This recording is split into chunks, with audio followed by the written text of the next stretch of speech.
Hello students, welcome to Carbon Classes. आज मैं आप लोगों के लिए लेकर आई हूँ एंटीबायोटिक्स टॉपिक, जो कि वेरी इंपॉर्टेंट टॉपिक है। हर क्लास के बच्चों के लिए ये एक कॉमन टर्म है। हर क्लास के बच्चे, even class 8, class 9, class 10, class 11 और क्लास 12, हर क्लास के बच्चों के लिए ये टॉपिक बहुत ज़्यादा इंपॉर्टेंट है, बिकॉज ये टॉपिक किसी न किसी चैप्टर में इंक्लूडेड है ही आप लोग के। ओके, क्लास 8 का अगर हम लोग बोले माइक्रो ऑर्गेनिजम्स चैप्टर, या क्लास 9 का हम लोग बोले why do we fall in chapter, और हम लोग अगर क्लास 12 का microbes in human welfare chapter बोले, ये सारे ही चैप्टर्स में एंटीबायोटिक्स टॉपिक आपका आया हुआ है। और एंटीबायोटिक को डिटेल्स बताना मेरा काम है, तो मैं आप लोग को समझाऊंगी अच्छे से।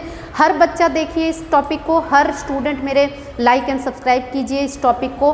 क्यों? क्योंकि सबके लिए इम्पॉर्टेंट टर्म है ये, और एंटीबायोटिक्स सबके लिए कंफ्यूजिंग टॉपिक है। ओके, तो समझिए कि ये एक्चुअली में है क्या। इसके बारे में मैं ऑल ओवर डिटेल्स आज जितना ज़्यादा हो सके उतना मैं आप लोग को बताने की कोशिश करूँगी। आप लोग के हित में ये टॉपिक है। ओके, तो एंटीबायोटिक टॉपिक जो है, इसमें क्या टर्म्स इंक्लूडेड आज मैं करूँगी, पहले इसे आप लोग समझ लीजिए। एंटीबायोटिक, पहले वर्ड का स्प्लिटमेंट हम लोग करेंगे। ओके, एंटीबायोटिक कहाँ से आया, देन हम लोग इसमें करेंगे एंटीबायोटिक की खोज किसने की। ओके, अब आप लोगों के मन में आएगा वो तो वही घिसा पिटा आंसर, किसने खोज की थी, बस एक ही तो है, बट ऐसा नहीं है। एंटीबायोटिक्स को थोड़ा और डिटेल आज हम लोग करेंगे, थोड़ा ब्रॉड सेंस में। ओके, इसके बाद हम लोग एंटीबायोटिक्स में करेंगे कि इसके लिए एंटीबायोटिक को जिन्होंने पहले बनाया था, उन्होंने इसका यूज़ सबसे पहले कहाँ किया था। ओके, कहाँ किया था, और साथ ही साथ उसके लिए उन्हें क्या बेनिफिट हुए थे। ओके, उन साइंटिस्ट लोगों को क्या बेनिफिट हुआ था। ठीक है, उसके बाद हम लोग कई सारे एंटीबायोटिक्स के बारे में जानेंगे। ओके, एंटीबायोटिक्स की खासियत जानेंगे, फंक्शंस जानेंगे, टाइप्स ऑफ एंटीबायोटिक्स जानेंगे, सब कुछ हम लोग इस वीडियो में आज कवर करने वाले हैं। ओके, तो चलिए हम लोग इसको आज डिटेल करते हैं, समझते हैं कि एंटीबायोटिक्स क्या होते हैं। ओके, मेरा काम है आप लोगों को अपना बेस्ट देना, आप लोगों का काम है मुझसे अपना बेस्ट लेना। ओके, तो अच्छे से आप लोग समझिए इस टॉपिक को कि क्या है एंटीबायोटिक।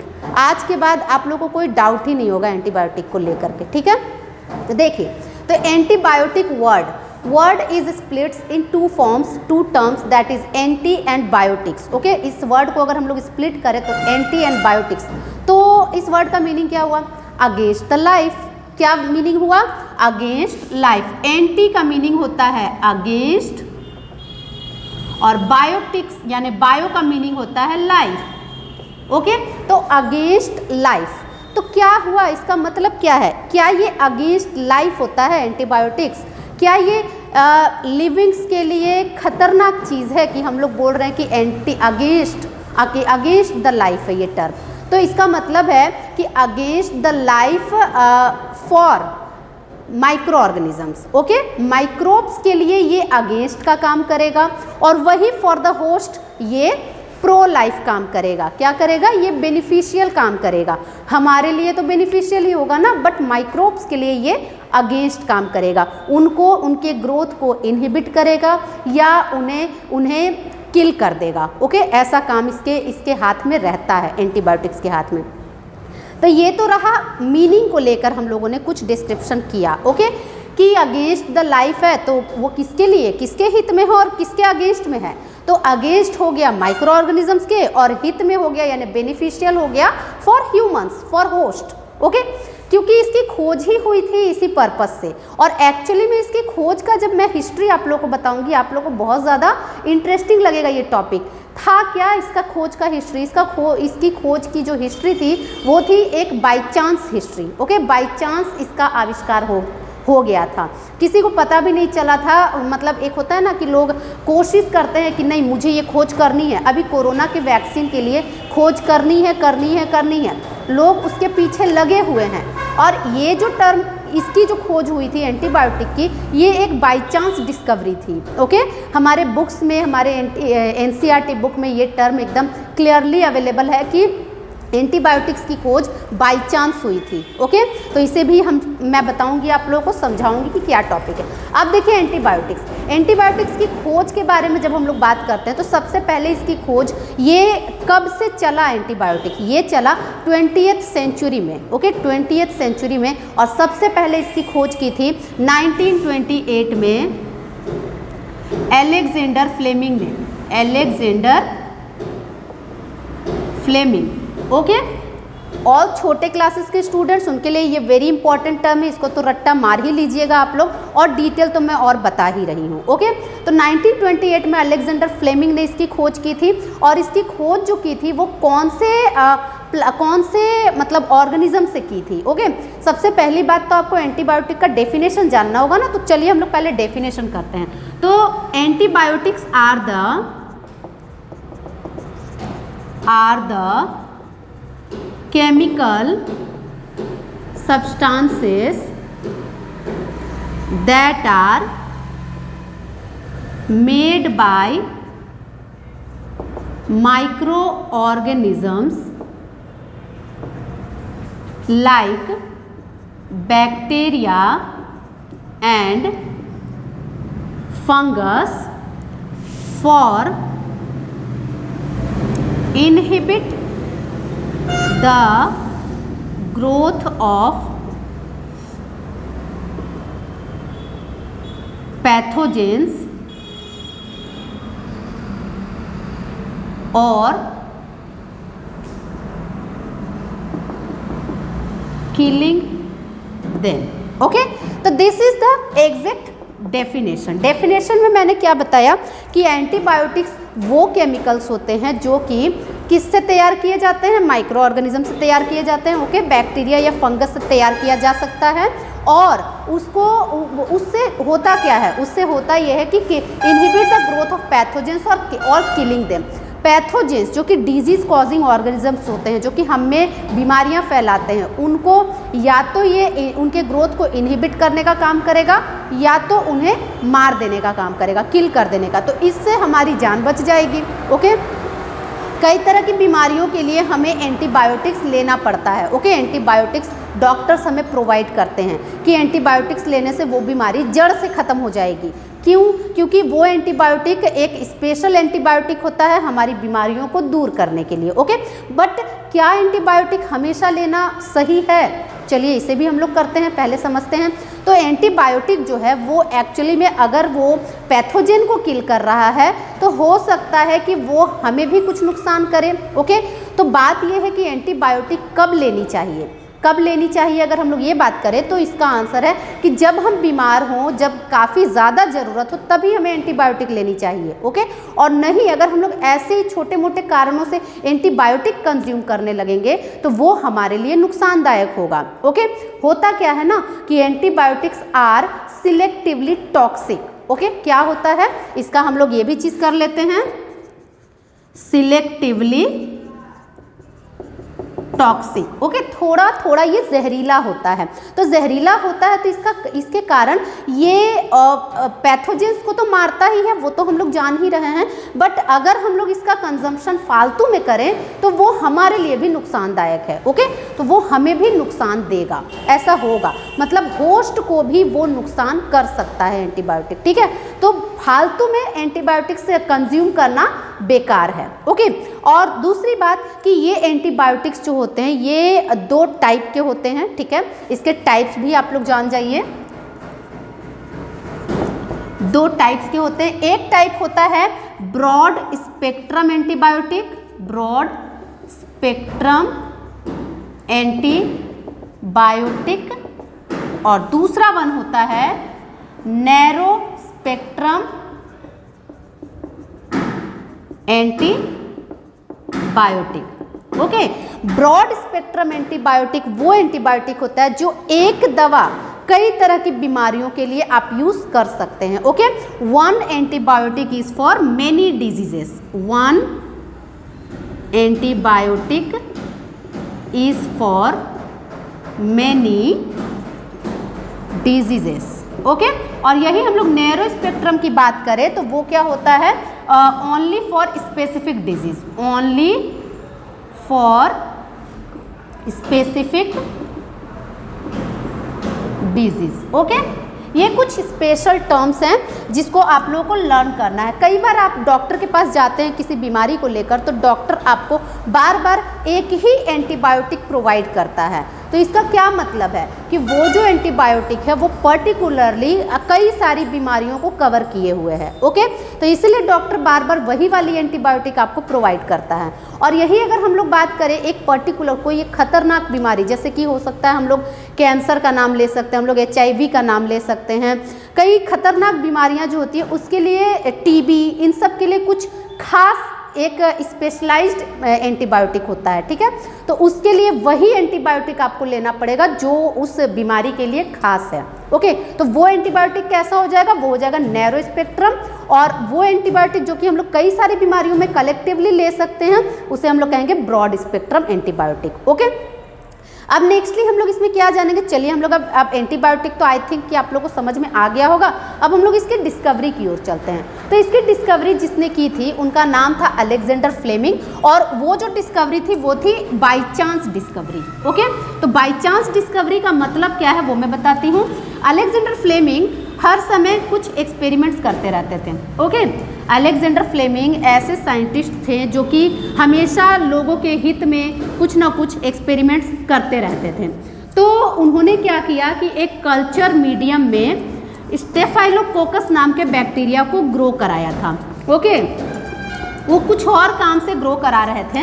उनका मतलब जो भी एक्सपेरिमेंट चल रहा था उसमें क्या था कि वो एक उन्होंने एक कल्चर लिया था, कल्चर मीडियम, जिसमें उन्होंने बैक्टीरियाज लिए। ओके, बैक्टीरियाज जिसको वो ग्रो करा रहे थे। ठीक है, उस बैक्टीरिया का नाम था स्टेफाइलोकोकस। क्या नाम था बैक्टीरिया का? स्टेफाइलोकोकस। ओके, स्टेफाइलोकोकस बैक्टीरिया को वो ग्रो करा रहे थे एक कल्चर में। कल्चर आप जानते हैं अगर का कल्चर हो सकता है जिसमें कि माइक्रो थिंग्स को मतलब कि माइक्रो प्रोपोगेशन किया जाता है। आप लोग टिश्यू कल्चर में जानते होंगे थोड़ा सा टॉपिक, नहीं भी जानते तो कोई दिक्कत की बात नहीं, आप बस इस हिस्ट्री को समझिए। ये जो स्टेफाइलोकोकस है इसको वो ग्रो करा रहे थे। फिर उन्होंने क्या किया कि जब उन्होंने ग्रो कराया उसके बाद ये ग्रो तो किया, ठीक है, ये ग्रो किया। यहाँ पे जैसे कि मैंने 6 स्टेफाइलोकोकस डाला है तो इनका कल्चर मीडियम में ढेर सारा स्टेफाइलोकोकस हो गया। ओके, बहुत सारा स्टेफाइलोकोकस हो गया। तो ये बहुत सारा, ये क्या हो गया, ये ग्रो हो गया। ओके, ग्रोथ हो गया।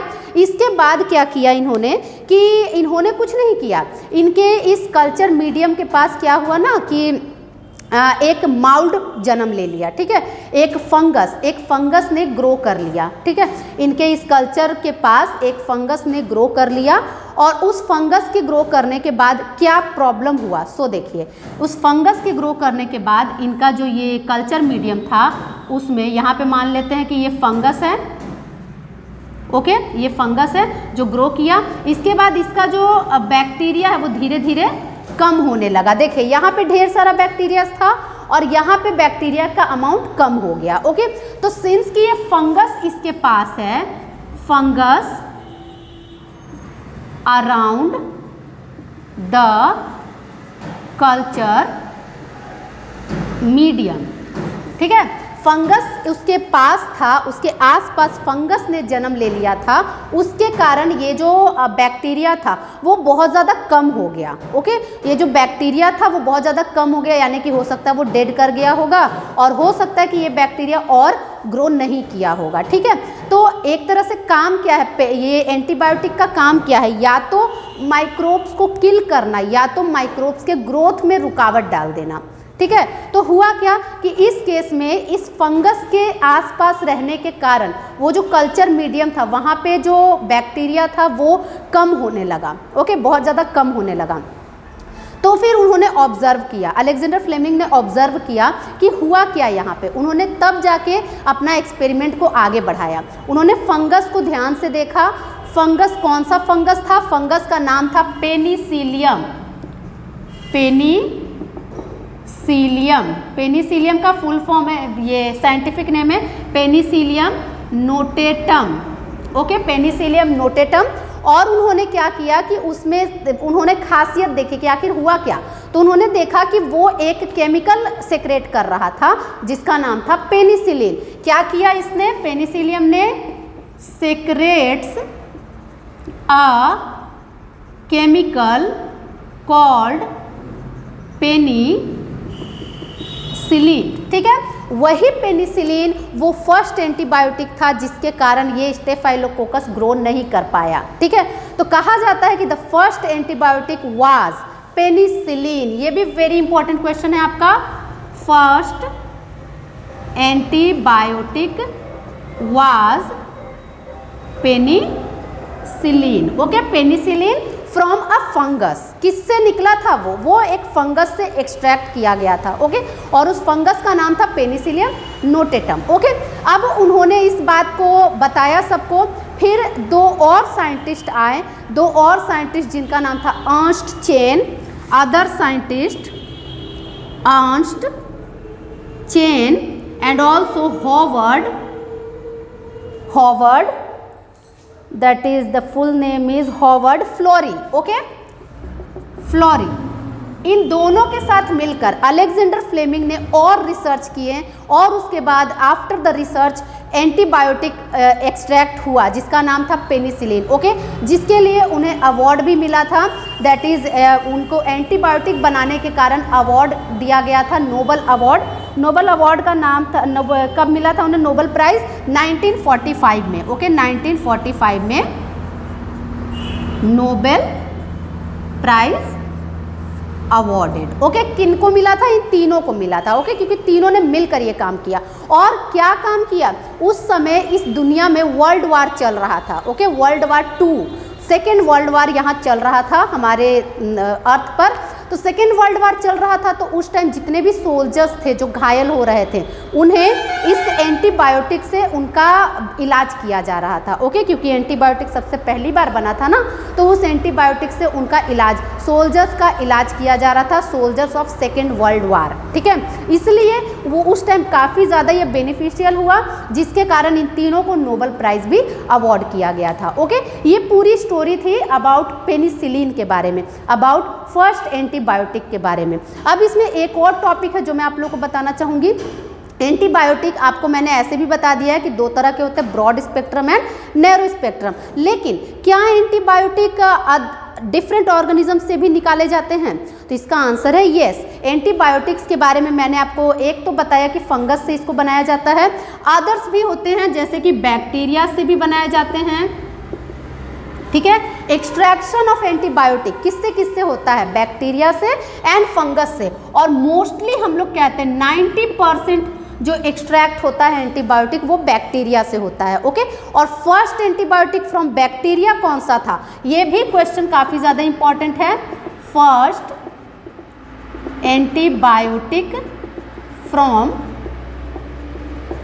बैक्टीरिया कौन सा था? That is streptomycin. Streptomycin was the first antibiotic from bacteria. और बैक्टीरिया से सबसे ज़्यादा एंटीबायोटिक्स बनाए जाते हैं। फंगस से तो बनता ही है, बस बैक्टीरिया से सबसे ज़्यादा बनता है, ओके। फंगस का एग्जाम्पल आप लोगों के पास है पेनिसिलिन, देन बैक्टीरिया का एग्जाम्पल आपके पास है स्ट्रेप्टोमाइसिन। और भी कई सारे ये होते हैं एंटीबायोटिक्स, जैसे कि हम लोग जानते हैं ये क्या क्या नाम हो सकते हैं हमारे, टेट्रासाइक्लिन है, एजिथ्रोमाइसिन है। हम लोग अभी कोरोना काल में एजिथ्रोमाइसिन का यूज़ कर रहे थे, ओके। टेट्रासाइक्लिन, एजिथ्रोमाइसिन, ये सब एंटीबायोटिक्स होते हैं, ओके। और एंटीबायोटिक्स के टॉपिक में एक last one topic that is HIV का एंटीबायोटिक कौन सा है? मतलब एड्स रोग के लिए भी एक एंटीबायोटिक यूज़ किया जाता है जिसका नाम है AZT, ठीक है। AZT stands for zidovudine antibiotic, okay. AZT ही आप लोग समझिएगा। ये एंटीबायोटिक HIV के लिए है तो, बट ये हमारे लिए कुछ नुकसानदायक भी है। इससे प्रॉब्लम क्या होती है ना कि जो पेशेंट होता है उसको एनीमिया हो जाता है, ठीक है, उसको एनीमिया हो जाता है। तो AZT ठीक तो है, HIV के लिए ज़रूरी है, HIV वाले पेशेंट को दिया जाता है, बट बाद में उन्हें एनीमिया डिजीज़ से सफ़र करना पड़ता है, ओके। इसलिए इसे ज़्यादा यूज़ भी नहीं किया जाता है। और बाकी सारे टर्म्स तो मैंने आपको क्लियरली बता ही दिए हैं। एंटीबायोटिक्स ऐसे भी, अगर मेरी मानिए तो एंटीबायोटिक्स ऐसे भी फालतू में लेना बिल्कुल वेस्ट बात है, ओके। जब तक आपको डॉक्टर्स प्रोवाइड ना करें तब तक आपको एंटीबायोटिक नहीं लेना चाहिए। क्यों? क्योंकि एंटीबायोटिक्स हमारे लिए हार्मफुल भी हो सकते हैं antibiotics have selective toxicity. Okay, तो इसलिए अपनी जान बचाइए, अपने आप को डिजीज फ्री कीजिए, but according to doctors prescription. Okay, thank you.